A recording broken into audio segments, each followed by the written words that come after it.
में आपका एक तो आईटीसी होटल हो गया और मन्नापुरम फाइनेंस और सीडीएसएल। हाँ, मन्नापुरम बेचने के बाद भी मजबूत है।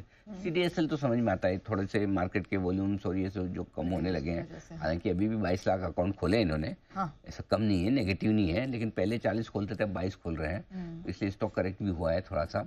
जरा एक बार इसी पर राय ली जाए जरा। सनी जी, बीएसई, सीडीएसएल, इस तरह के शेयरों पर, ब्रोकरेज वाले शेयरों पर जो ऊपर से घटे हैं अच्छे खासे, क्या व्यू है अब आपका?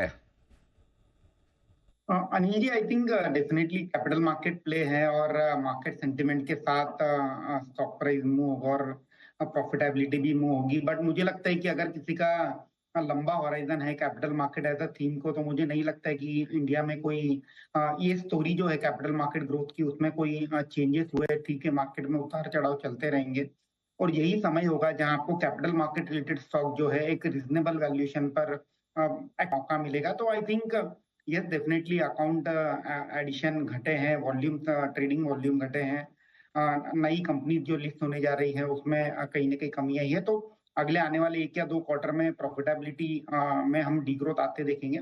बट यही समय होगा कि अगले 3 से 6 महीने में ग्रेजुअली ये capital market related stories, whether it is companies like CDSL और for that matter AMC side में जो बिजनेसेस है, जैसे कैम्स हो गया, निप्पॉन एएमसी हो गया, फॉर दैट मैटर एक्सचेंजेस जैसे एमसीएक्स और बीएससी, इन्हें ग्रेजुअली अगले 3 से 6 महीने में एक्यूमुलेट करना चाहिए। और आई एम श्योर कि जब आप ये जो 3-6 महीने के बाद जब फिर से वॉल्यूम नॉर्मलाइज होकर फिर एक नई ऊंचाई छुएंगे, तो डेफिनेटली काफी अच्छे रिटर्न हम ये एंटायर कैपिटल मार्केट स्टोरी में हम आते देखेंगे। ओके, तो ये है सलाह स्टॉक प्राइस भी। आशु मदान जी भी कुछ ऐड कर बताइए।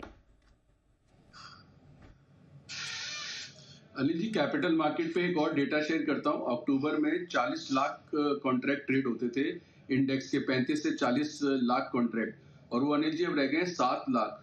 तो फरवरी में तो 25% ऑप्शन ट्रेडिंग का रह गई, यानी कि 75% ऑप्शन में ड्रॉप हुआ है, कैश में कम है। तो ओवरऑल अनिल जी ड्रॉप इतना सीवियर है, to come back to normal या कहीं एवरेज आउट होगा या आने वाले टाइम में भी देखने को मिलेगा। लेकिन कुछ चीजें तो ऐसी हैं जिनमें ऐसा ब्रेकडाउन हुआ है कि वो शायद मतलब वो स्ट्रक्चरल ब्रेकडाउन है। तो जो जिस तरह की वैल्यूएशन और जो आगे फ्यूचर दिखता था कैपिटल मार्केट स्टॉक का, और जो वैल्यूएशन दे दी गई थी अनिल जी के मतलब बेस्ट स्टॉक है, इसमें कुछ, इसमें तो रुकने की बात ही नहीं हो, जैसे टॉल की तरह गाड़ी आए या जाए, इसमें तो होना ही है। लेकिन गाड़ी आनी जानी अनिल जी थोड़ी कम हो गई है, तो थोड़ा ध्यान ही रखना चाहिए अनिल जी। मतलब वो जो कि बहुत जल्दी में नहीं लगता कि बहुत सारे स्टॉक कोई वापस जाएंगे। ठीक है, क्योंकि वीकली एक्सपायरी खत्म होने के बाद ऑलरेडी सबके वॉल्यूम्स तो वो पूरे खत्म हो ही गए। इस हिसाब से तो फिर मुझे लगता है कि ब्रोकरेज, म्यूचुअल फंड, डिपॉजिटरी और क्या है, एमसी, नहीं, इन सबको बेचे। फिर आशु जी खाली एमसी लेना चाहिए क्योंकि पैसे तो उधर ही आ रहे हैं।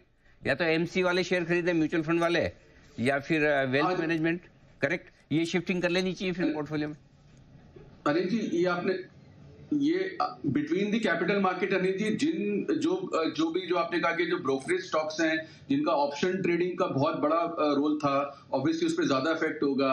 सीडीएसएल अनिल जी मतलब एक ओवरऑल जो मार्केट में डाउन हुआ है उससे, उसकी वजह से इफेक्ट है। डीमैट अकाउंट बंद हो रहे हैं अनिल जी, आईपीओस बंद हो गए तो उसमें भी इफेक्ट होगा। आईपीओस बंद हो गए, डीमैट अकाउंट खुलने बंद हो गए, सिप कम, ये क्या कहते हैं अनिल जी, ट्रेडिंग कम हो गई तो उससे भी फर्क पड़ेगा। बाकी अनिल जी एएमसी स्टॉक्स हैं वो वापस जल्दी आ सकते हैं क्योंकि वो एयूएम ड्रिवन है। तो अनिल जी अगर 4-6 महीने में मार्केट ठीक हो जाती है तो एयूएम जब बढ़ जाता है तो वैल्यूएशन फिर डिफरेंट हो जाती है। तो आई थिंक अगर सबसे पहले टर्न अराउंड होगा तो एएमसी स्टॉक्स में ही होना चाहिए। ओके, चलिए, तो ये है, अगर आपको घटते हुए वॉल्यूम से लगता है डर, तो बेहतर ये है कि फिर आप वहाँ कैपिटल मार्केट से रिलेटेड स्टॉक्स में वहाँ जाएं जहाँ पर रिस्क कम है। जैसे कि म्यूचुअल फंड में अभी भी पैसे आ रहे हैं, और कितने आ रहे हैं, क्या आ रहे हैं,